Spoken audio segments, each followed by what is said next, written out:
Mathrubhumi, NV Krishna Trust തുടങ്ങിയ കലാ സാംസ്കാരിക രംഗത്തെ പ്രമുഖ സ്ഥാപനങ്ങൾക്കൊപ്പം സർവമംഗല ട്രസ്റ്റ് സംഘടിപ്പിക്കുന്ന പെരുവനം അന്തർദേശീയ ഗ്രാമോത്സവത്തിന്റെ 2ാം ദിവസത്തിലേക്ക് സന്നിഹിതരായിട്ടുള്ള എല്ലാ വിശിഷ്ട വ്യക്തികൾക്കും സമ്പന്നമായ സദസ്സിലെ എല്ലാ പ്രിയപ്പെട്ടവർക്കും ഹൃദയപൂർവ്വം സ്വാഗതം. Distinguished dignitaries, dear students, ladies and gentlemen, Namaskar and a very warm good morning to you all. We welcome you all to the second day of Peruvanam International Village Festival organized by Sarvamangala Trust in association with NV Krishna Trust and Mathrubhumi. To begin the proceedings, may we invite Srimati Preeta Venugopal, Principal, Haristri School, to address the gathering. Respected Chief Guest of the session, Madam Kiran Bedi, other dignitaries present here, distinguished members of the organizing committee, teachers and dear students. As a young girl, I have been awed and fascinated by a young female police officer, the first woman to join the officer rank of the Indian Police Service. Glorious reports. Mind you, we did not have social media at that time, so we had to depend on the newspapers and Doordarshan. So we had glorious reports about this gritty, determined woman having the guts to tow away the Prime Minister's car from a non-parking area, earning her the epithet Kiran Bedi. Her belief in the transformability of the human mind, propelling her to introduce reformative and educative measures amongst the hardcore prisoners of Tihar jail. All this got me hook, line and sinker into one of her fans club. At that time, I was very young. I had assumed that probably she had immense physical power and she could beat the daylights out of villains like in a Hindi movie. Or she might know witchcraft. And zip zap zoom, she could order her opponents into implicit obedience. But during adulthood, I realized there is no magic wand. A leader has to go through a very tough way. There are very many hurdles that a leader has to face. Criticism, complacency, red tapeism, gender bias, nepotism, gaslighting and whatnot. Now working back, retrospectively, I'm sure the DCP of traffic would not have gone and literally or physically taken away the car. It was done by a traffic inspector who had the guts to do it, standing up against the third highest authority in the nation, the Prime Minister. What would have provoked him to do so? It was definitely immense faith he had in the ethos of the organization and the leader who upheld it. He knew, come what may, Mrs. Bedi would back him up in doing his duties. Hats off to the leader who could convey the vision and mission of her organization to the people she led. Hats off to the unadulterated and crystal clear vision she could instill in them. I think you should give her a loud round of applause for that. Hence, I consider it my honor and privilege to introduce the topic that you are going to discuss with the students, madam. Now, for the topic of the day, emerging leadership for the future. Ever wondered why are we discussing it with you students? There are entrepreneurs, there are students studying MBA. Why discuss it with school students? There is a saying, if you want to bring down a nation, you need not have nuclear bombs. All you need to do is bring down the education system. They turn out to be bad engineers, bad doctors, bad entrepreneurs, bad lawyers, bad politicians and whatnot. On the other hand, if you have to bring up a nation, the best way is to train the students, to provoke them to think. When we empower a corporate leader, you uplift the organization. But when we empower children and instill leadership qualities in them, we empower the nation, cutting across all spans of professions like health sector, governance and politics, research and development, industry and human resource, and whatnot. because in you lies the future of the nation. Internalizing high ethical values, promoting sustainable development, promoting indigenous art and culture, and instilling a strong faith in the ideals and principles of the nation. All this should start from the school, because in you children lies the future. Let me take this opportunity to thank the Sarvamangala Trust, Professor N.V. Krishna Trust, and Mathrubhumi for organizing the Peruvanam International Village Festival, the first of its kind in the country. Envisaging and organizing such a massive event requires mammoth effort, passion, dedication, and intense networking. The conduct of such an event in the cultural capital of the state is something that we all can be proud of. May I also take this opportunity to thank Mr. Ajay Kumar for giving me a chance to share the stage with my youth icon. Thank you very much.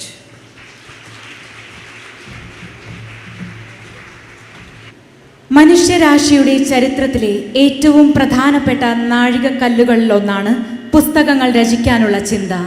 ജീവിതത്തിലൂടെ അനുഭവത്തിലൂടെ കണ്ടെത്തുന്ന അറിവുകൾ, ഭാവനയുടെ വികസിക്കുന്ന ഗാഥകൾ, സാഹിത്യം, ശാസ്ത്ര സത്യങ്ങൾ എല്ലാം പുസ്തകങ്ങളിലൂടെയാണ് പകർന്നു കൊടുക്കുന്നത്. സുപ്രധാനമായ പുസ്തക പ്രകാശന ചടങ്ങാണ് അടുത്തത്. First we have our book release, No Strange to Kindness, authored by Dr. Mukesh Kapila. The book will be released by Dr. Kiran Bedi and will be presented to the famous novelist Sri T.D. Ramakrishnan. Let me take the privilege of introducing and inviting our esteemed guests. Our esteemed guest for today, Dr. Kiran Bedi. Dr. Kiran Bedi, Indian സ്ത്രീത്വത്തിന്റെ പരിണാമത്തിന്റെ വളർച്ചയുടെ ഏറ്റവും മഹത്തരമായ മുഖങ്ങളിലൊന്ന്. ഭാരതത്തിലെ തന്നെ ആദ്യത്തെ വനിതാ IPS officer, United നേഷൻസിന്റെ ആദ്യ വനിതാ police chief, മാക്സസെ award ജേതാവ്, മുൻ honourable lieutenant governor of Puducherry, വിശേഷണങ്ങൾക്ക് അതീതമായ വ്യക്തിത്വം. Dr. Kiran Bedi, a woman of principles and a symbol of hard work. She became India's first female IPS officer, a fearless woman of many firsts, a social activist who fought all gender stereotypes, former Honorable Lieutenant Governor of Puducherry, a woman of many accolades. She lead the way forward for women. She is a true icon. Ladies and gentlemen, dear students, let's welcome onto the stage the exemplary personality, Dr. Kiran Bedi ji, to the Peruvanam International Village Festival organized by Sarvamangala Trust in association with N.V. Krishna Trust and Mathrubhumi. Ma'am, please. Dr. Mukesh Kapila is a world-renowned author, medical doctor, professor and senior humanitarian. He has worked for the UK National Health Service, the British government and the United Nations. He witnessed genocides in Rwanda and Darfur, the latter while being the head of the United Nations in Sudan. Kapila is the author of 2 books about genocide, Against the Tide of Evil 2013 and No Strange to Kindness in 2019. He currently works as a professor of global health and humanitarian affairs at the University of Manchester and is a special representative of the Aegis Trust for the Prevention of Crime Against Humanity. We cordially invite Dr. Mukesh Kapila to please come onto the stage for doing the honors. We also invite the renowned novelist Sri T.D. Ramakrishnan to please come onto the stage.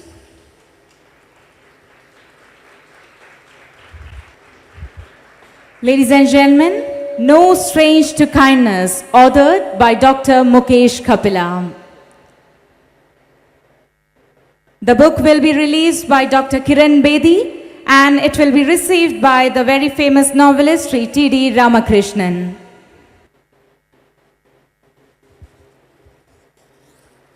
Ladies and gentlemen, No Strange to Kindness, authored by Dr. Mukesh Kapila, has been released here at the Peruvanam International Village Festival 2023.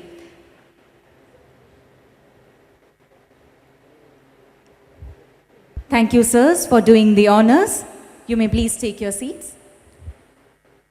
We shall now begin with the much-awaited face-to-face session with Dr. Kiran Bedi and the students of Harisri School and Bharatiya Vidya Bhavan at the Peruvanam International Village Festival 2023. Over to you now, ma'am. Hello children, good morning. All coming from one school. One is Bharatiya Vidya Bhavan. The other is this, you're the only one. Hampshire, what was it called?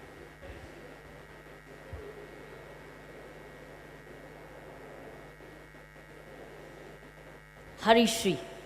Harishri is which one? This one? Okay. Thank you, Harishri. And Bharatiya Vidya Bhavan? And Chinmaya? And Gokulam. Oh, 4 schools. You 4 of you. Please sit down. Why is the gap between this school and that school?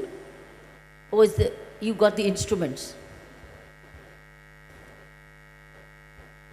Is this school co-ed or girls' school? And this school co-ed or girls' school? Co-ed, all co-ed. And that boys is also co-ed. So welcome to this, what do you call it? Gender, no, not gender. Inclusive schools. So these are very good inclusive schools. Very good. I'm happy that you are into inclusive schools in Kerala, most of them. I'm happy. Happy to see the boys and the girls working with each other, seeing each other's grow, and also understanding the different mindsets of different boys and girls. Are they different? Are the girls and boys thinking different? Do you experience it already? Or is it the same? It becomes different later. What do you think? What do you think? I'm curious. I'm only fulfilling my curiosity. I'll come back to the subject you've given me. I'm not going to divert from that subject. But I want to understand the leadership qualities which are already emerging between boys and girls in co-ed. What are the differences you see now? Because that's what early leadership is all about. The early leadership with the boys pick up, early leadership with the girls pick up. So tell me, give them the mic. I want to listen. I'm curious. I want to learn. I want to understand. Because this is a very major challenge before India and the world over. You are studying together.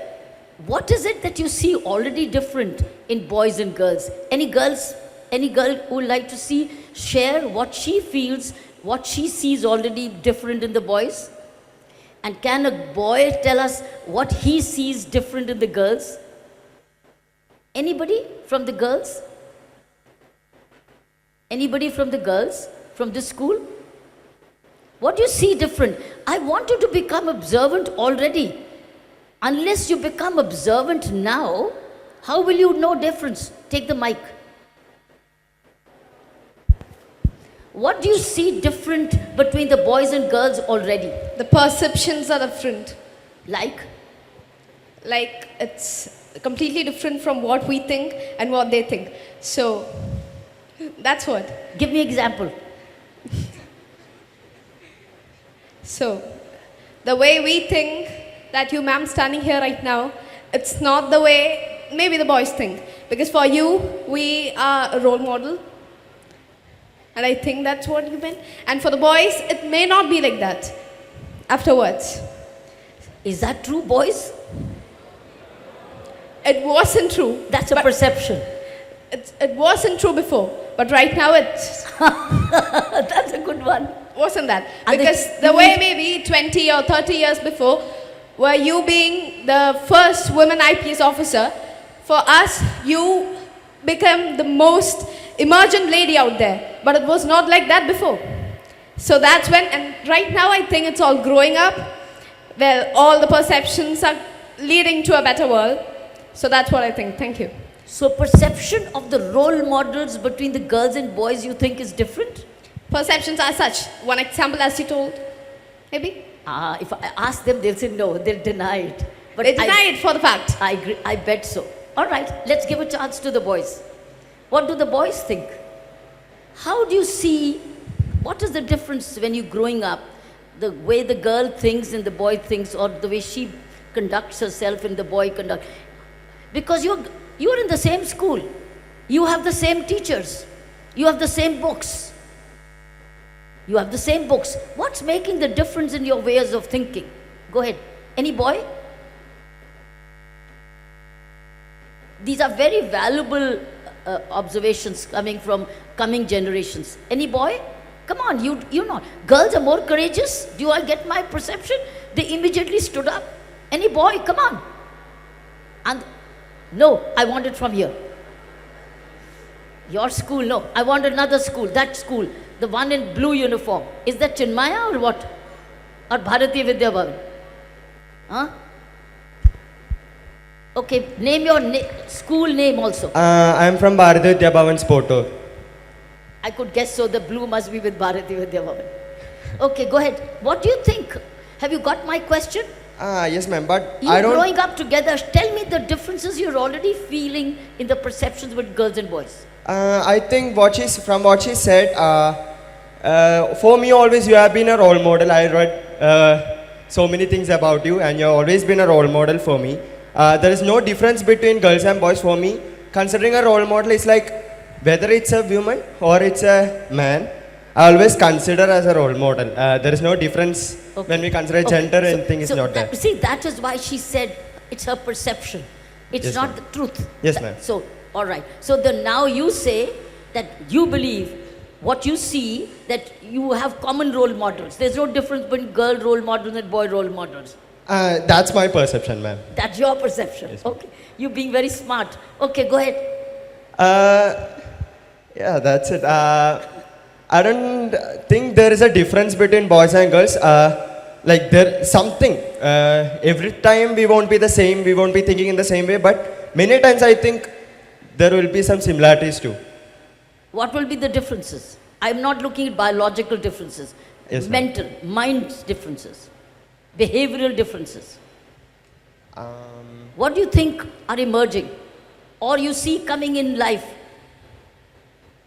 I think when we consider things like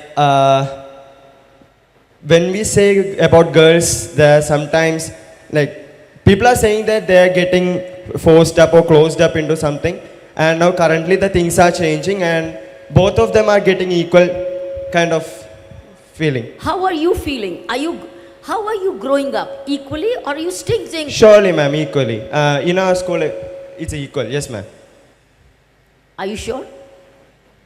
To almost a certain extent, ma'am. Yes. Who can lift the weights more, you or the girls?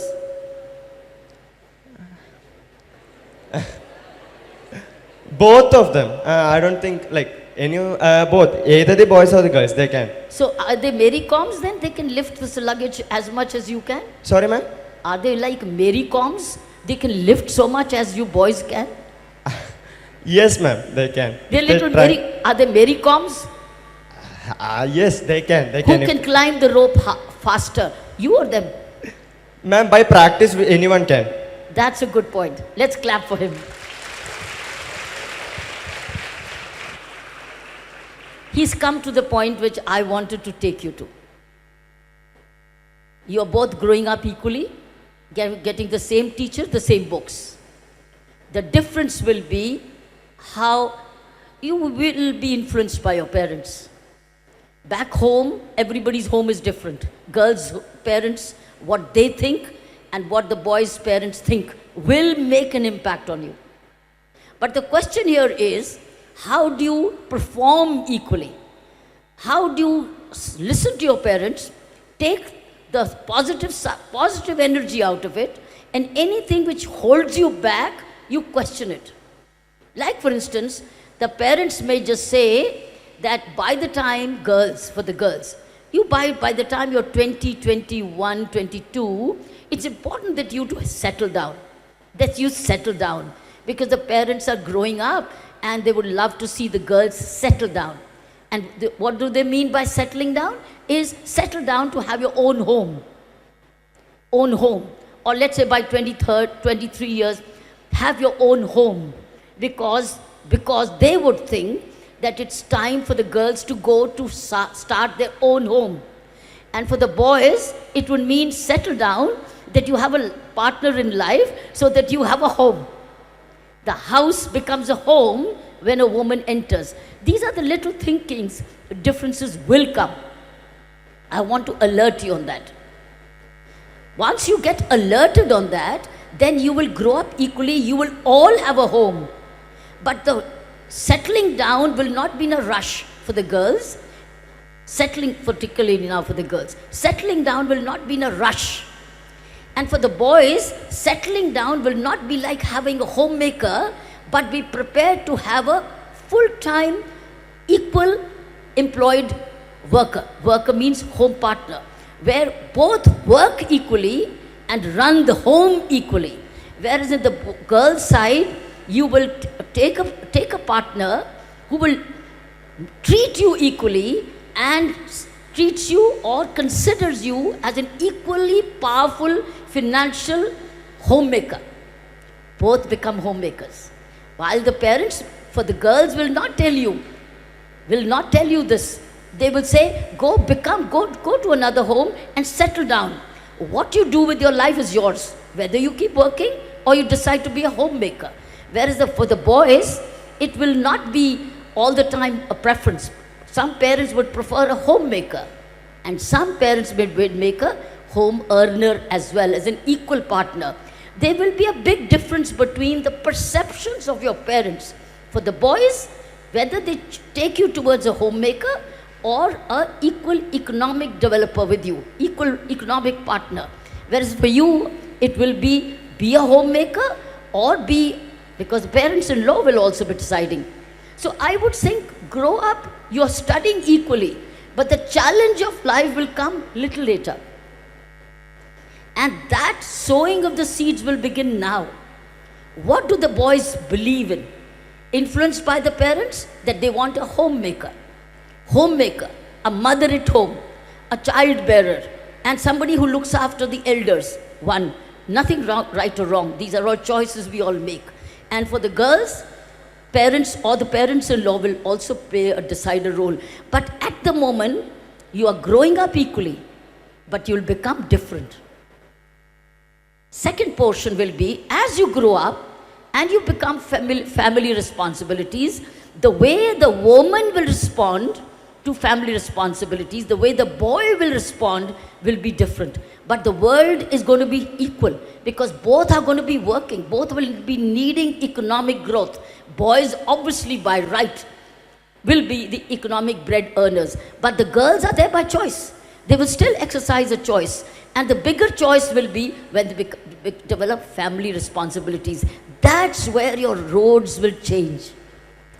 The girl will walk this way to become a combination of homemaker, a doubly stressed person. Woman will become doubly stressed. She's on homemaking and also home earning. Whereas the boy, not as much stressed, he'll work late hours in the day, get his promotions, become a CEO, and have a homemaker at home to come to a warm home. So I think these are where the lives will be changed. And I urge the teachers to prepare the children for both, equal. Now the onus is on the teachers to prepare the boys and girls equally. I'll tell you why. I'll tell you how. Are you having cooking classes at home, in the school? Are you having cooking classes in the school or not? Yes or no? That's the biggest flaw. Because you will all go home and cook. You will all, with these kinds of good educations, all go to work. No girl after this kind of quality education will say, okay, I'm going to lay back and now depend on my husband's income and I can relax and I don't need to earn. It will be an exception to the rule.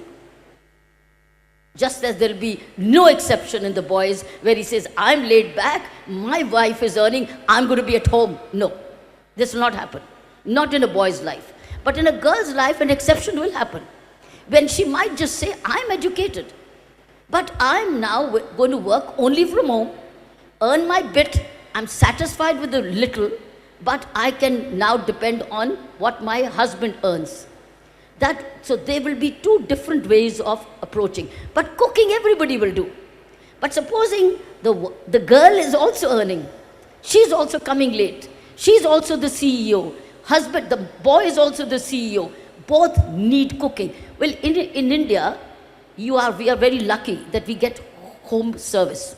We do home care. We do good in India. It's not so in the West. If you travel overseas, and most of you will, many of you will, you will go to UAE, you will go to Europe, you will go to USA, many of you will, because Malayalam is all over, Kerala is all over. Kerala is all over UAE, Kerala is a lot in the Western world, and more of you will go because you will all be very bright children. But you will learn to cook there, or you'll only eat outside there. But as long as you hear, but many of the boys, I've noticed, many of the boys will say, I want home food. My mother used to make some wonderful sambar. Or my mother used to make very good dosa. I want somebody like this. So you are expecting, will the girl be able to say, my father made a great dosa, my father made a great idli and a sambar, will you make it? Exceptions will make it, not the rule. I think what I would urge you teachers, I think that's where the critical difference will be between the upbringing of the boys and girls. Girls will naturally walk into the kitchen and serve naturally. Good, perfectly fine. It's very natural. Boys will not naturally walk in. They will sit in the dining table and wait, watch the television, listen to or work on your iPad and wait for the food to be served, either by your spouse, life partner, or by the home care you will have. So I would like you to bring this kind of early leadership on homemaking now, both boys and girls. Have you understood what I've said? I've said it in a greater detail, but the crux is, if you want to be, you're working for a happier home, a more equanimous home, a more friendly home, more collaborative home, more supportive home, then both we should be able to switch roles. If the girl is like as good as the man, earning a great income for the family, so should the boy, while earning an income, be a house help in the house, so that they both serve together, eat together, cook together, clean together, and bring up even their families together, or look after geriatrics, elder care together. And not that the girl only stays back, even when she's working. If she's not working outside the home, she's got the luxury of time. Then she can spend the time on elder care. So it's all about the availability of time. But if she's also equally stressed out on working hours, both sides, then when she comes home, it cannot be a double pressure on her. At the moment, this is what's happening. And this is something which schools are not preparing boys and girls equally. You are educating them equally, but you're not mentally preparing them, because the parents will not change suddenly. They will change another 2 generations, where the in-laws' expectations will not change so soon, or nor will the parents change. I want to drive home this point now. It may be a little premature. You may be not expecting this from me at all today, but I want you to look ahead and start cooking classes. When you equally train boys and girls, so that when they create a home of their own, they both are equally comfortable in the kitchen, comfortable on the dining room, comfortable being as homemakers. So while the girl will not alone be called the homemaker, boy will also be called the homemaker. Boy also homemaker? What are you? I'm a husband, but I'm also homemaker. Girl says, I'm a CEO of a technology company, but I'm also homemaker. What do you think? What do you think? And for this kind of early leadership starts now. Rest of it is equal. You've got great subjects, you've got great teachers, you've got technology. But I think that's a critical thing. What do you think? Think? Or have I made you think? Or is it very revolutionary thinking? Is it transformational thinking? But this is the reality of the future. This is the reality of the future, understand that. And that's going to be the only area of conflict for the future between boys and girls, men and women. Only area of conflict. Third area of conflict will be little far away, but that I don't wish to talk, it's a little premature, is when you become parents. But you will be prepared for parenting together when you have actually been homemaking together. Parenting will come later, but probably far away for you.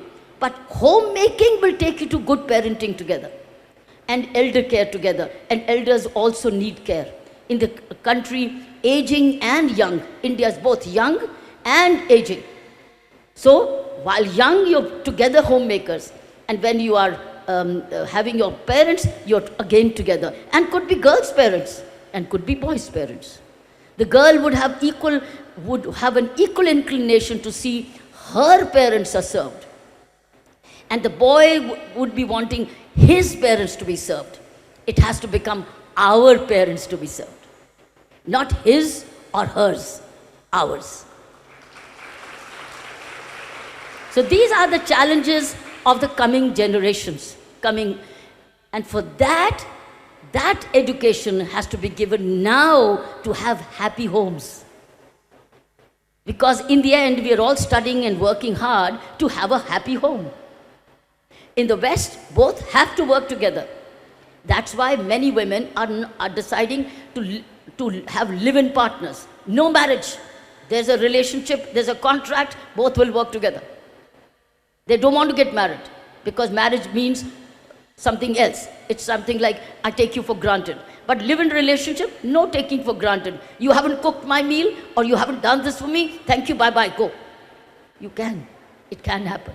So that is the way overseas is, where all work together. Or there's a lot of weekly care coming and you pay for it. You pay quite heavily overseas. So friends, this is what I thought you could keep this in mind. So may I have request of school principals, think of now when you start cooking and you take the boys for the kitchen, many parents, teachers, associations will object to it. PTAs will object to it. Why have you taken our boys to the kitchen? Will it happen or not? Can the boy respond? Will it happen? Yes or no? Come on. Be brave. Will the girls tell me? Will it happen or not? Come on, take a mic.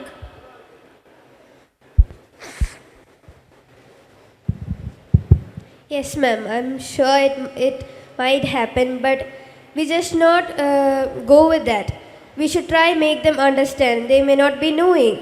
And with all these sources for education and upliftment for ourselves and for the boys, we can uplift them also. So we should make them understand. We can.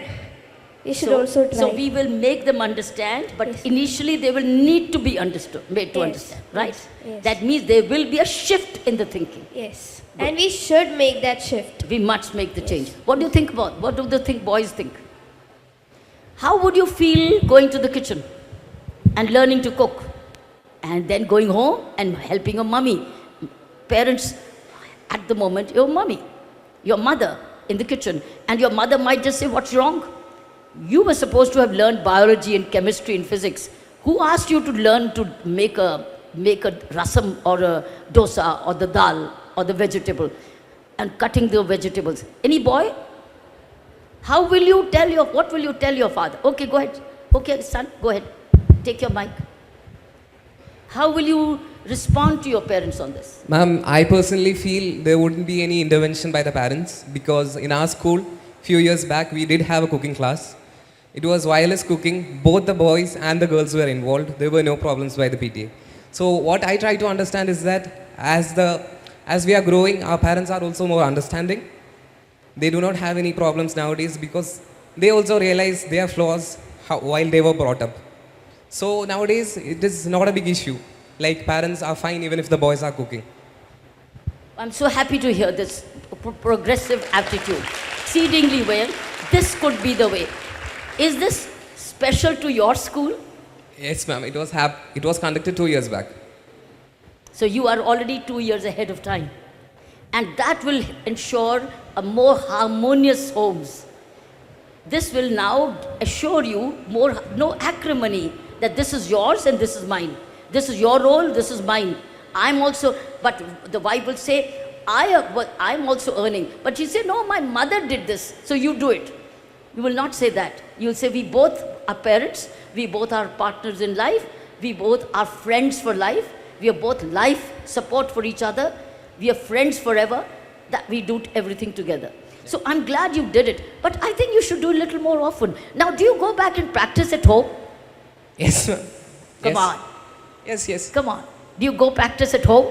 Ma'am, I do make my own tea in the morning. It might not be a great thing, but I do try cooking. No, tea is very easy, even I can. I was just giving an example. No?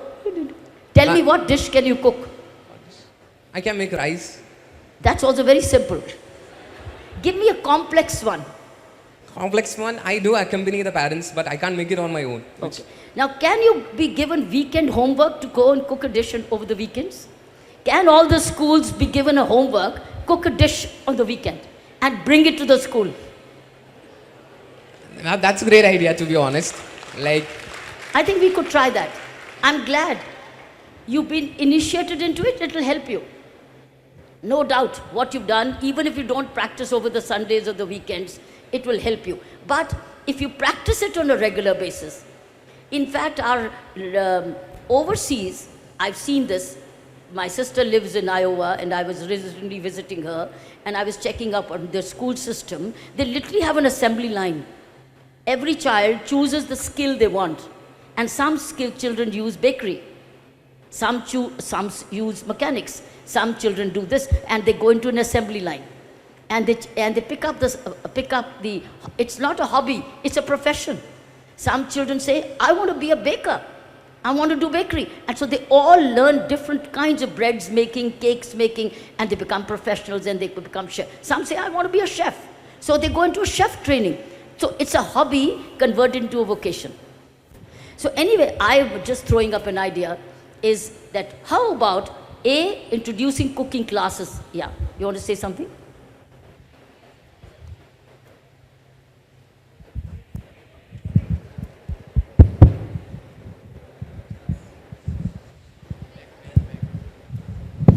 Hello, miss. My name is Varun, and for me, I want to be a chef. So I do cook in the with my grandmother. I live with my grandmother, so I do help her with cooking and all. And I have made a lot of my own recipe and all.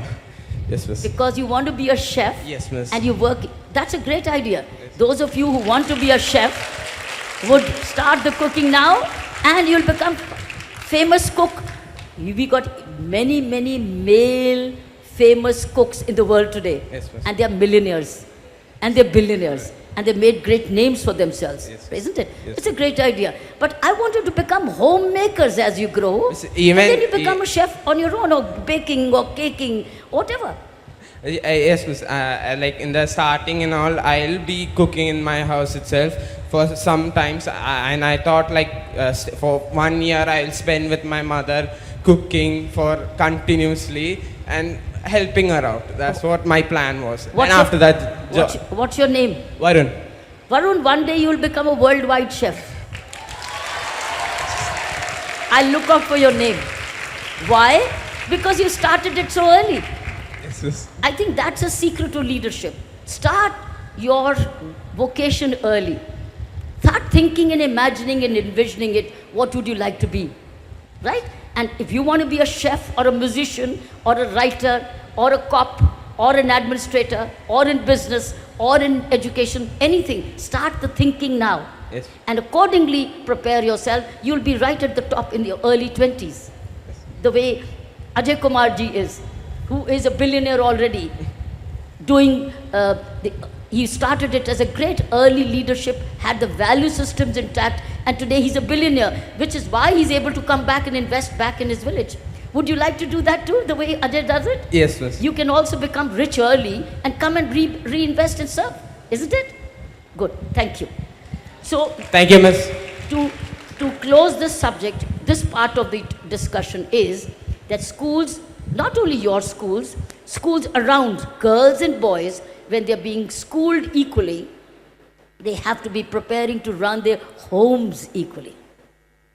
Basically, to be homes. And that is not where a gender differentiation take place. It all depends who has more time. If she has more time, she invests more time in the home. If the man has more time, he invests more. And today, it's also a lot of it hybrid working. So you can work from home and you can work from outside home. You can share the work equally as you grow up. I'm not talking about parenting at all at the moment because it is too early. But homemaking will prepare you towards equal parenting. Okay? All right. Now, your questions. I've talked about early leadership. Basically, I will tell you how early leadership began with me, without knowing that's going to take me to the Indian Police Service.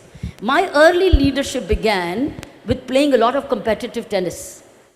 And you know, every stroke, every forehand you make, every backhand you make is a decision. It's a leadership because it's constant decision making. Every footwork, every match you play, every call you take is nothing but leadership because you're deciding, you're preparing, you are enduring, you're persevering, you're strategizing, you're also making a lot of friends on the court, you're also going by the rules, you're also looking at the umpire for the call and you're abiding by it. That's all leadership. So anytime you play a game, it doesn't matter whether you're ranked or not, you are learning leadership. It will come back to you. I see some NCC cadets wearing that uniform, wearing that sports kit, teaches you leadership. In fact, wearing the school uniform itself is leadership because it gives you discipline. It gives you order. It also unites you as team members. This all leadership qualities. But along these leadership qualities, you're learning to serve. When leadership began early with me, don't get distracted. When early leadership began with me in service is when I go back to the India-Pakistan war in Amritsar. I was an Amritsar girl and Indo-Pak war happened in 1965. And there was a call generally for volunteers. And I was probably just about maybe 12 years old. And at that time there was a call to come and serve because we were having many injured soldiers in our hospitals.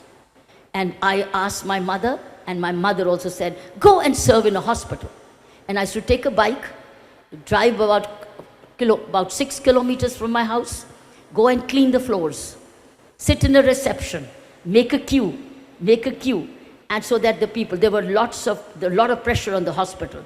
At the age of 12, I learned to serve. I learned to clean the floor. I learned to make the queue. I listened to the orders which were being given.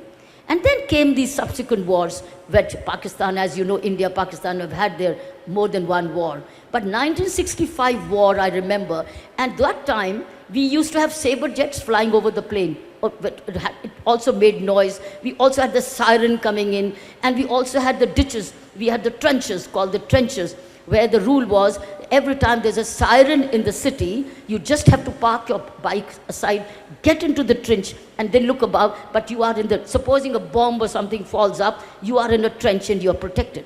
I learned these things as a 12-year-old girl. So playing competitive tennis, being very methodical, even on time management, I learned very early. When I used to wait for my turn, I used to sit on the side and do my homework. When I was to travel competitive tennis around the country, including Trivandrum, I used to come all the way to play competitive tennis. I used to sit on the side and do my homework because I wanted to be an academic. I wanted to work. I decided very early to join the government and serve in the government. So I had an opportunity of an overseas scholarship because I had excelled very well in academics as well. But I had my heart here to work and be with my parents. That was my heart. That was my choice. Not that the second choice was equally could have been done. But my choice was to be with my parents and work from my own country. And see, I fulfilled it. That seeds of service, seeds of selfless giving, seeds of humility, seeds of caring for others, seeds for compassion. These are all empathetic. These are all leadership qualities. As you read leadership books, you will read the word compassion. You will read the word giving. You will read the word empathy. You will read the word integrity. You will read the word humility. These are all leadership qualities. And also living within your own means. My parents would give me a lot of, not lots, they would give me whatever pocket money, and the money would still be in the pocket because I didn't need to use it. I didn't throw it away. I learned the value for money even then. And I also learned simplicity of dressing and also very careful wearing, so that I, as a woman, when I'm traveling out, I am protected. The dress you see me wearing has been the dress even as a student, where I always had these jackets on, my sleeves full, and of course, no dupattas hanging around me. I'm very carefully, my handkerchief is in my pocket, my little money is in this, a little pen is here, a little tissue is here. See, everything all in one. I learned all to do this as early. I designed it all myself because I was cycling all the time. And I was biking. I didn't have the time to have extras on me, and I was mobile. I was very mobile. I never took to a sari because sari would tie me down into 6 yards, and where will I run if I would to? So I chose my dress according to my needs and vision of the future. That is what I would urge you. This is what leadership is all about. Have a vision. Have a clear vision. What would you like to be? Where would you like to go? What subjects do you like? And choose your subjects as per your heart's desire. Not what your parents tell you to be an engineer, a doctor, or so and so. No. Choose yourself what you like, subject you love, subject you enjoy, and then continue to research. Then the sky is the limit. And that's what happened with me, where I chose my subjects. I chose political science. I loved reading about Aristotle, Plato, Machiavelli, Milton, poetry, honors in English. I loved literature. I loved political science. I loved constitutional law. It never stopped learning. Even now, I go on learning. It's never, because I love the subjects. I love literature. So, subjects you love, continue, and they become also your subjects of your examinations. So, early leadership and adventures. Go about adventures. Go play team games. Team games is very important. All of you should play football, hockey, cricket. Play these games. Team games are very team building. They give you great friends. So team building also comes through games, adventure, hikes, outings, etc. So I think this is how it all will give you leadership qualities in all these areas which I mentioned to you. That's it. I've said it all. If you could remember this. So I've said 2 things to you. One is prepare yourself having your own homes together, boys and girls. And if the girls play now, you'll become as fit as the boys. Where the girls lose out on the boys, where I ask them, can you lift as much as you can? That's where, because we don't practice, we don't exercise, we don't do stamina practice, we don't play games. Girls study more and help more and stay back more and more clapping. Boys play, you clap. No, no, no. You also play, they also play. You also clap, they also clap. Both clap, both play. So as much if you play and practice, go to the gyms, practice weight training. Weight training is very important for girls as well. So do weight training so that your shoulders become strong and you can lift your own luggage yourself and not to say all the time ask for help.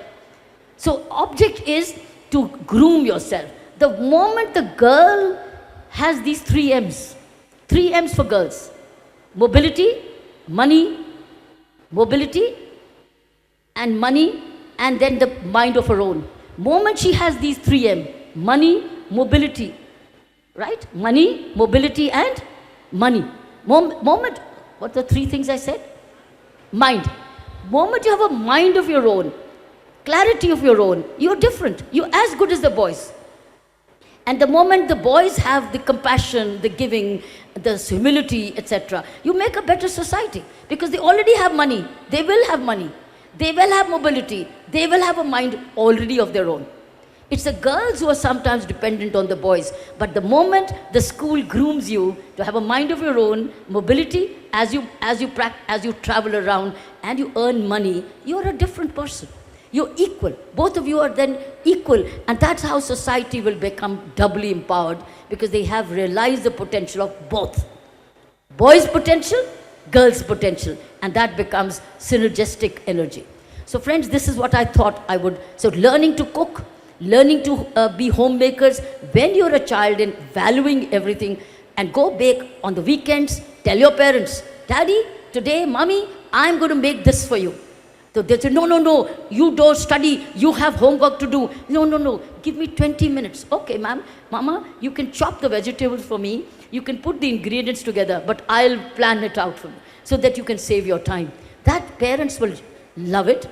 Some will talk about it, and they will sometimes maybe even extol it and say, my child does this, and that's a great quality. Or grandparents say, why are you doing this? A girl will come, you will marry her, and she will take care of you like I took care of your father. Then you say, Daddy, Mommy, those days are gone. Those days are gone. These are different days now. So grandparents may have something else to say. So I thought this is what, if you learn now to launder, to stitch, today we have so many electric gadgets which makes your life easy. Use them. Spend on yourself. Okay, I'm done. Is the time over for me, or we still have time? We still have time, Ajay? How much? It's over?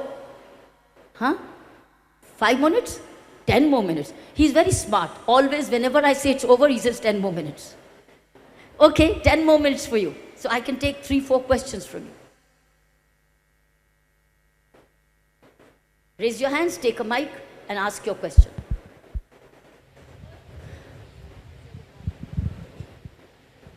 Good morning, ma'am. My name is Diya of Sri Gokulam Public School. My question here for you is, what is your definition of women empowerment? How can the society, including we girls, uplift ourselves? For me, women empowerment means when she is free to take use of every opportunity she has, and she's not denied it. She is allowed equal opportunity, whatever comes knocks away. Second, she uses that opportunity with a sense of freedom. So she has an opportunity to qualify professionally, right? She has an opportunity. She has a scholarship. She has a school admission, right? She has an internship. She is allowed. She's not stopped from doing that. And not say it's time to marriage and settle down. No. Parents say, go, use this opportunity. Secondly, she furthers her opportunity to the maximum. That to me is empowerment. And not that she holds her own back. Everybody has their own situations, I understand. But two things, where she has the freedom of opportunity and she uses the opportunity as best as she wants. She also wants, right? So as she wants, it's her decision, a mind of her own, as she wants. This to me is women empowerment, where she's no less than anybody. She's herself. She has her own space. She has her own money. She can take her own decisions. She's not asking. She's not asking. She's giving. To me, women empowerment is not when she asks, when she gives. I think parenting is very important, right? As you said, cooking classes, parenting is very important, since parents should inculcate the habit of cooking or giving equal importance to each ward, right? Absolutely. Parenting is a school. Remember, every home is a school. And just as every school is a home, it's just a switch of the parents. So parents teach you, whereas teachers parent you. They're mentors both. But the common factor is they both are mentoring you, right? So if the parents also learn that tomorrow's time is for equality, is basically equal opportunities. Because if they hold their girl back, she'll be held back for the rest of the life till she recovers. She leapfrog. So this to me is women empowerment. Thank you, ma'am. Parents have a wonderful role. Just as teachers have a great role. Yeah. Good morning, ma'am. I wanted to ask you how you face the societal pressure and gender bias during your training period, and what advice you give to the present generation facing such issues. The pressures I faced was that I put the pressure back on the society to accept me and be with me. So instead of being under pressure, I put the pressure on the society. You accept me and benefit from me. Otherwise, you're the loser. Yes. And that's how it changed. I made the society change when I performed very well for them and they realized that I was giving them a great service, great care, great compassion, great concern, and I was serving them with love. Being in uniform, what I did was with love. I loved my work. I loved any complainant who came to me. I loved anybody who came for need to me by caring for them. Care is another form of love. So they loved it, and they now wanted more and more women in the IPS. So I put the pressure back on them. Why should I be stressed? I'm prepared. I know what I want, and I know what I'm capable of. But I need to give them time to understand me. And one by one, they understood having a woman in uniform was a good thing to have. Thank you, ma'am. There was a second part of your question. What was the second part? Ma'am, what advice do you give to the present generation facing such issues? I've given you the advice. Yes. If you remember this, so schools adhere to this, you motivate your parents accordingly, PTAs work on it, I think it will go a long way in bringing you equanimity Thank you, ma'am. and equality. Ma'am. You want to say? Yeah, Rahul? Okay. I'll come to you last. Ma'am, I'm Lakshmi from Bharati Vidya Bhavan. I want some boys also to speak up. Because girls are natural communicators. I want boys to communicate. I think that's another area for principals to work with boys. Not only to train them to cook, but also to communicate. Boys don't communicate as much as girls do. So how do you make boys communicate? Please sit down 1 minute. I think that's a good thought which came back to my mind. There's a deficiency in communications. Girls are very natural communicators, biologically, by DNA. But the boys are not natural communicators by DNA.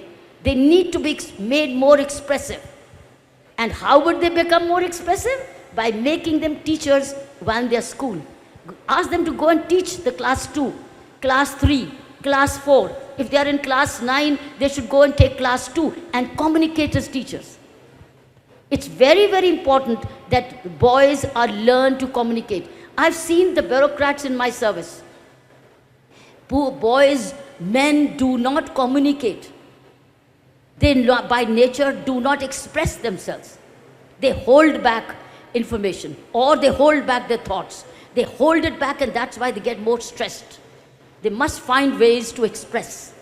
So I would say, urge you, make the boys teachers of smaller classes and let them go and communicate. So, well, some boys are, those who do declamations, they do debates, they become communicators. But those boys and girls, boys do not become communicators who do not take to, or they do music, they do art. So they must express themselves. Because when they're in public service, in the corporate world, people want to be communicated. People want to hear them. People want to know what they think. They need to express, unless they are in Intelligence Bureau and IB, and then therefore they have to keep quiet. But they're not intelligence agents. They are people. They are leaders. And leaders are natural communicators, have to be. If the leaders don't communicate, how will the people get to know? So I want the boys to come up. Yeah, good. Ma'am, I always wanted the people who clear the civil service examination after a lot of hard work and struggle often had to work under uncomfortable situations. Political parties and their varying interests often causes unsurmountable pressure on them. So I request ma'am to enlighten us about how you overcame these pressures, maintaining your leadership qualities. If you grow up fearlessly, if you grow up courageously, if you grow up justly, if you grow up with the sense of pride in you, then nothing comes in your way. You take them on one at a time. You will deal with them one at a time and not be afraid. And they'll all, in fact, others will judge you. You are judged after you join the UPSC. The way you start performing, are you afraid of decisions or are you a decision maker? They judge you. Juniors judge you, seniors judge you, and they deal with you accordingly. So therefore, you will have two kinds of people. Either others will be afraid of you, or you will be afraid of them. Choices you have to make. Do you want to live a life of fear, living under fear, or you want to be fearless and take larger good as... When you start looking at larger good, you're fearless. But when you're afraid of only your good, you're always afraid. So it's your choice. Pressures come much later, not earlier. Till the UPSC is selected, you are selected on your merit. It's only when you start performing your work, and that's also true in the corporate world. It's not only in the government. I want a boy. Any boy. Yeah, go ahead, yeah.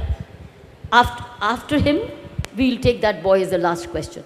So my question to you is that, can you shed some light on your journey from a permanent executive to a political executive? My journey has been only one, is administrative executive. There's no journey as a political executive. I've had no journey of that kind because I'm not that. I chose not to go into that because I'm not that. So I know exactly what I'm not. I'm not political executive. I'm administrative executive. So even if I got a stint of a chance to become a political executive, I performed it for the minimum time required and went back to administration. So I'm very clear in my mind what I am and what I'm not. So my journey from the administrative executive has been, by the way, there is a book called I Dare. I have a biography on my life called I Dare. If any one of you is interested in knowing a little more of that journey, you can read the book. I don't know whether it's in Malayalam, but certainly in English, a book called I Dare. Maybe you have it around, or if it's available in the bookstores, or may have gone out of print, I do not know. But that's the journey, has been all executive, nothing political. Yes, young boy, that boy. Ma'am. Yes, he needs a mic. That's that boy in blue. Then we come back to Rahul. Namaste, ma'am. I'm Siddhi from Bhavan Sportur. Ma'am, what would be your advice to students who want to follow in your footsteps to become an IPS officer? You will not follow my footsteps. Okay. You will follow your own footsteps. Okay. You choose your own footsteps, your own career. You will not follow my footsteps. Yes, ma'am. Because my life is different. My home was different. My parents' thinking was different. My school was different. My town was different. I was born differently, right? I had my own DNA. I came with that. You only have to explore your own self to be what you want to be. You will not be what I am. You will be what you want to be, right? So that others look up to you to say, you're an inspiration. So all you have to do is daily inspire yourself and be an inspiration to others. But you will not be like anybody else. You will be you. What's your name, you said? Siddhi. You will be Siddhi only. Yes, ma'am. You'll be your name and known by your name, right? And you can take inspiration from everybody. You can take inspiration from me, but you will not walk my footsteps. You will walk your own footsteps. Yes, ma'am. Thank you. That was the last. Now we have Rahul. Rahul wanted a question. So Rahul is also a student of the school, right? Rahul, which school are you belonging to? I'm the student of this universe, madam. So good morning, madam. Actually, I think 10 to 15% of the people over here are parents.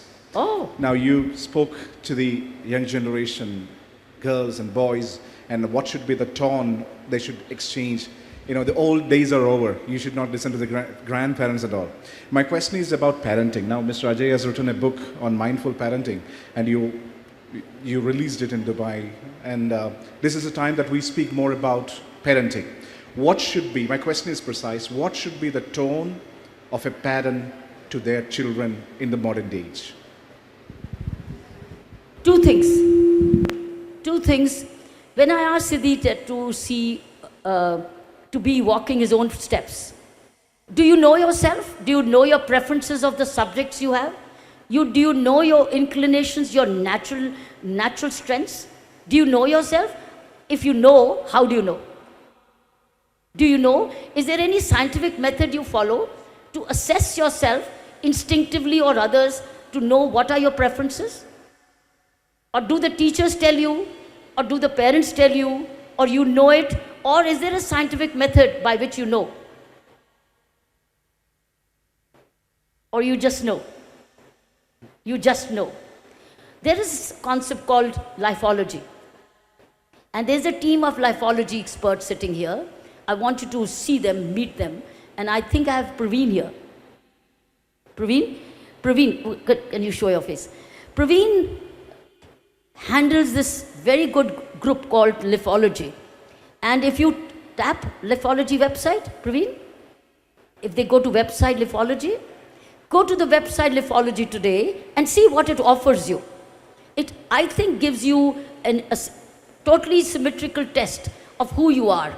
And then once you've got, it helps you scientifically understand that what are your subject preferences. Like for instance, if they had done a lithology test on me when I was a student, they would have told me, don't take mathematics. Numbers is not your game. But liberal arts is, honors is, literature is, law is. I think they would have done it. What I did instinctively, because those days we never had these kind of scientific educational tools. Today we have them. So go to Lithology website, ask, see yourself, where do you fit in, and experiment and see whether what you instinctively thought, is it the same scientifically proven, or is this something deviant which later on you can be counseled and then you could be asked to take a decision. Number one. Secondly, about parenting, which Rahul has asked, and Rahul is also part of Lithology. You and I released a book by Ajay on parenting. I think that's a very major challenge which he identified. We need, he's himself an excellent parent, father of wonderful, very bright 2 children, 2 daughters, equally excelling in their own lives. It's a question of how children are parented today. And we are thinking now of starting some parenting counseling issues where successful parents who've succeeded in life, share the good practices. What are the challenges they faced for the children when they were growing up, boys and girls differently, and what is it, good practices that they did to make the child succeed in life and or correct their behavior or learn and experience on their own. So I think we are moving towards starting parenting training programs. Well, one of this, and it is needing to be done almost every school. There's a book on parenting. You can even look at there's an exhibition, there's a book exhibition here going on, Village Book Exhibition. There's a book on parenting. Have a look at that book also. But parenting is, just as teaching is trained, parenting is not trained. Parenting is all by accident or by experiential learning. I got it from my grandmother, I pass it on. I heard it from my aunt, I pass it on. Sometimes it works and sometimes it doesn't work. And the challenges, emotional challenges, particularly emotional challenges, intelligent challenges are changing. Professional challenges are changing. Friends' pressure is changing. Social media pressure is changing. So all this is changing us, throwing up more and more examinations before us. How do we pass this? How do we deal with this? So therefore, parents also need to keep growing with time to understand better and better language, better behavior. Language and behavior, better tools to parent their own children. And every child is unique. Therefore, we need, there will be some common platforms and some not common. One of the most common platform would be parents be the role models. Parents may practice what they preach. That's one fundamental. If you are asking the child to practice integrity, practice compassion, practice giving, practice empathy, then you be the role models. Similarly, the teachers. Teachers cannot be smokers and tell the students don't smoke. So parents cannot be telling children, boys, don't drink when they have probably drunk themselves and come back as alcoholics. It doesn't work. So therefore, I think it's important that parents become role models. But there is a cause for parenting grooming in parenting. And we are hoping that Lifeology and us, we all work together to start a monthly program, preferably from the month of May, do an online training program on a channel called Demonstrative Learning, where I too will anchor that program, where we'll bring successful parents and request them to share the successful parenting practices, what challenges they faced and what challenges, how did they deal with them. Like for instance, Sachin Tendulkar's mother, if she comes up or Vishwanathan, who's the world chess champion, comes a mother or the father who comes. Parents of successful parents, they come up and explain what makes good parenting. What are the things they used? What are the tools? What are the ideas? What are the practices they faced to make better parents? We're thinking of that, but it's a very small beginning, but it's a long journey. I would suggest that PTAs, Parents Teachers Associations, actually include parenting in their PTA meetings. Now, where they share what are the challenges they are facing and how are they dealing with. So peer pressure, peer teaching will also be very useful. I hope that answers, Rahul. Acha, last question. Any question? Good morning, ma'am. I'm Pranav from Sri Gokulam Public School. I would like to ask one question to you. Who was your role model in your life? Look, I drew not role models, I drew inspirations. My father used to inspire me hugely. My father was a regular reader, very positive books reader. And he would read and wake me up and wake even my younger sister Anu. He would wake us up.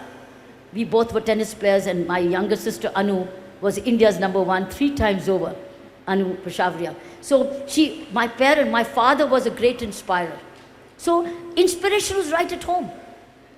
My father would read and inspire me, just as your teacher would read. So sometimes inspiration is even a deity. You go to a temple, that's inspiration.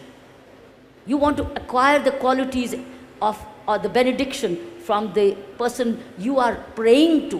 Who is role model? Is somebody you look up to. Look up to. You can look up to a deity. You can look up to your inner self, which is meditation. Whatever inspires you, do that. So, games inspire you, go and do that. Reading inspires me, I do that. Serving people inspires me, do that. Sense of giving inspires you, do that. These are not one model, but models, inspirations. Take sources of inspiration, whether it's books, whether it's people, whether it's a temple, whether it's an incident, whether it's a film, whether it's a person. So have all windows open for inspiration, and then you become the role model. Not that you look up to a role model. You become the role model yourself, because you are moving around, everybody says they would like to be like you. But they have to understand that you are a bundle of lots of habits. You've taken lots of inspirations from, that's how you became a brilliant human being. So remember, there's no one model. But all models have inspirational qualities to give you. Gandhiji's was truth. Gandhiji's was non-violence, isn't it? Vivekananda's was total courage to take the world on. That's inspiration. But you cannot become Vivekananda, because Vivekananda's background was totally different. You cannot become Mahatma Gandhi, but you can take inspiration from them and become that. Those are the qualities which make you look up to or be looked up to. Okay, last question from this girl. Oh, there are two girls. Good morning, ma'am. My name is Chitras Raj from Sri Gokulam Public School, Parville. Ma'am, I would like, ma'am, could you please share your experience that happened on January 26, 1975? When you become an IPS officer,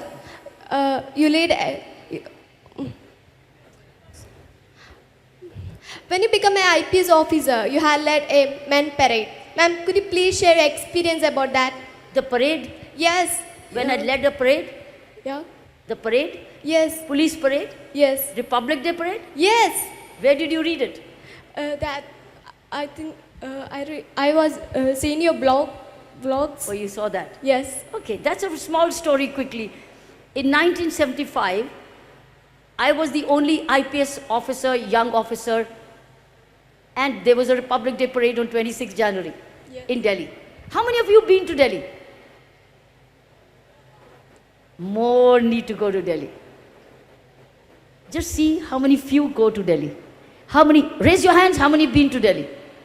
This is not even 1/4. More, go, travel around in India. Thank you, children. Travel around India. Travel around India, you'll understand how vast this country is. and how culturally different it is.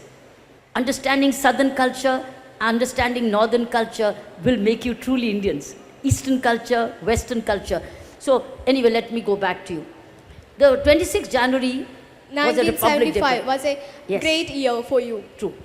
When I was the only girl, the only probationer at that time, Yeah. and my Inspector General was giving away this leading the parade, and it was all male parade because they've never had a woman IPS officer before. Yes. So it was a male parade, and the male IG decided to give it to the man Yeah. to lead the parade, thinking that girl will not be able to do. Even though I'd qualified for training equally, even though I did equal training with the boys and girls, no difference. So I went to the IG. That was my inner leadership. I asked him, I said, sir, I'm told so and so, you are not giving the parade leadership to me, you're giving it to somebody else? They said yes. And then I said, sir, why not me? I'm equally meritorious. I'm the senior most in the batches. He said, will you be able to lead the parade? Will you be able to walk 14 kilometers on that day non-stop with a sword in your hand? Will you be able to practice every day 25 kilometers every day walking to be ready for the parade on that day? I said, yes, sir, I will. Why don't you give me a chance? I finished my training equally. He said, I'm very happy if you can. He gave me a chance. And I led the parade. And I practiced, as I told you. I practiced very hard. And that year was declared by the United Nations the Year of the Woman. International Year of the Woman was declared that year. Thank you, ma'am, for sharing your experience. So that's what happened. And Mrs. Gandhi was the one who was taking the salute. And when I said, Daine Dek, she immediately stood up and clapped. She was so thrilled seeing a woman as a leader. Female Prime Minister, and she was so thrilled. That's it?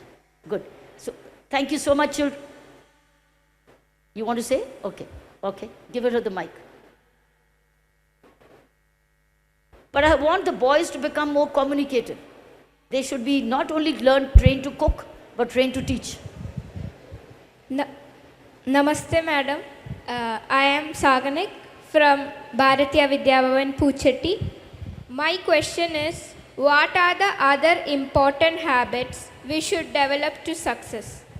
Which are the others? Important habits we should develop to success. All these are important. All the ones are important. One will lead to the other. It's like personal discipline. Will lead you to be punctual. Will lead you to cleanliness. Discipline means time management. Discipline means your school bag in order. Discipline means doing your homework. Discipline means respecting your parents. Discipline means being kind to your friends. Discipline means obeying the road safety rules. All one word called discipline changes you completely. All these are habits coming from the word discipline. You'll be punctual because you're disciplined. Isn't it? All these are all habits which are coming from one word called discipline. Thank you, madam. So thank you, children. That girl had a last question. She stood up. Been a lot of time. Good morning, ma'am. So my question for you is, I am a UPSC aspirant. So what tips will you suggest for people like me? Keep your books, keep your NCRT books safe. Your NCRT books is all general knowledge. Do not give them away.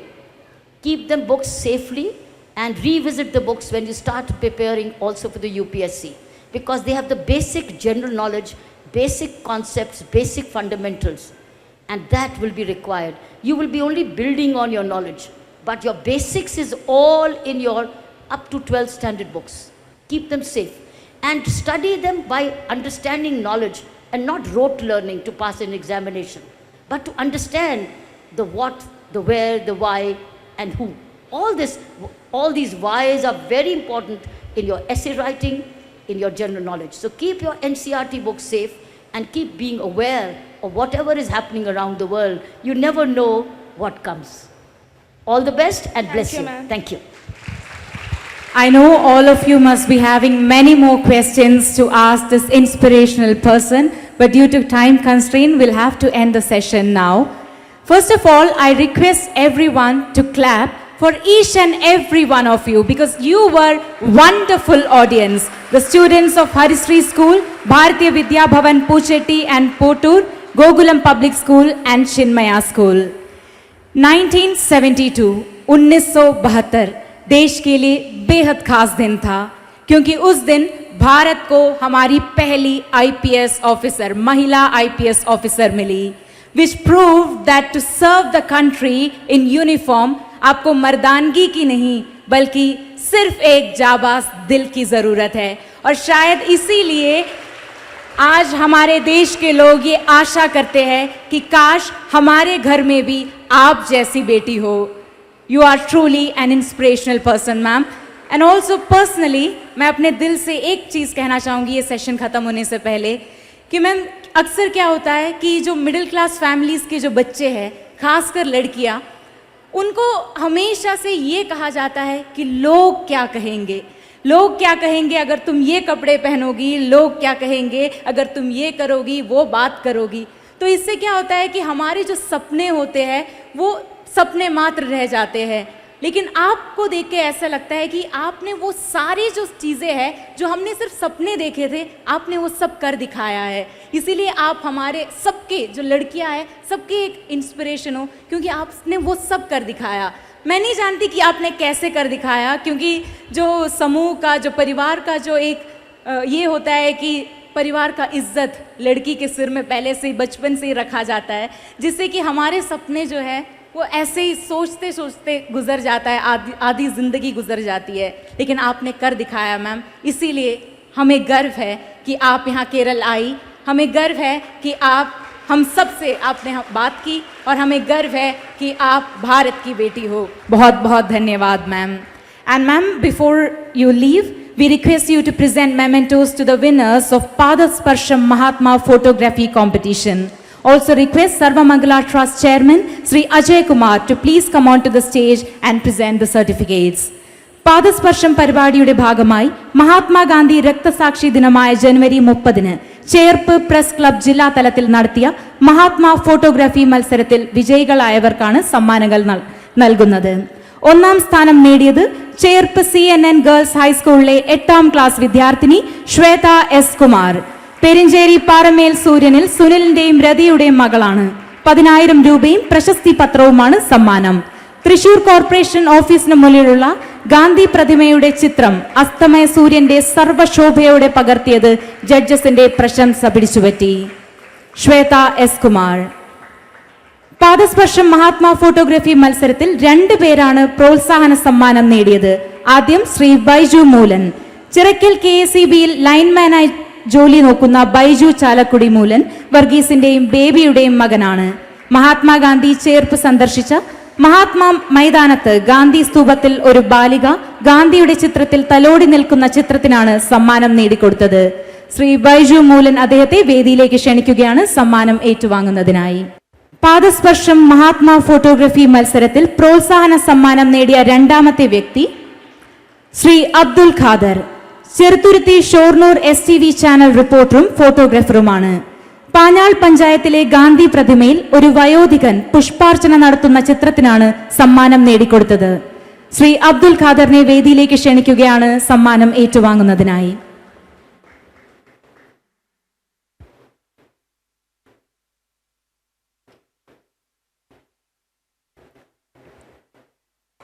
പാദസ്പർശം പരിപാടിയുടെ ഭാഗമായി നടത്തിയ ദേശഭക്തി ഗാന മത്സരത്തിൽ 3ാം സ്ഥാനം നേടിയ Vallachira saint Thomas higher secondary സ്കൂളിന് സമ്മാനം നൽകുന്നു അധ്യാപിക Joji Jose.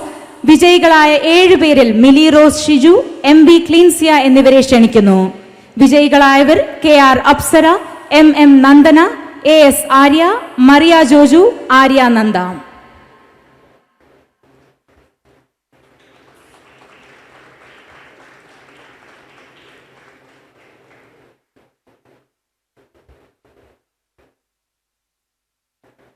Thank you, ma'am. CNN Boys School is a 100-year-old historic school, and Sarvamangala Trust, in the living memory of T.N. Manoj Kumar and Bharati teacher, has renovated 2 classrooms by maintaining the legacy and architectural heritage. We request Dr. Kiran Bedi ma'am to please inaugurate the newly renovated classrooms. Once again, thank you ma'am for doing the honors. It was an honor for each and every one of us. Thank you so much. Thank you very, very much. You're really a finder. You're a discovery. It's an honor for each and every one of us to be able to listen to your words, ma'am. As a citizen of India, as a woman, as a human, we salute you for inspiring all of us with your incredible life. Thank you so much, ma'am, for being with us over the last 2 days, interacting with the students and enlightening us with your words. On behalf of Sarvamangala Trust, we extend our heartfelt gratitude for your valuable presence at Peruvanam International Village Festival 2023.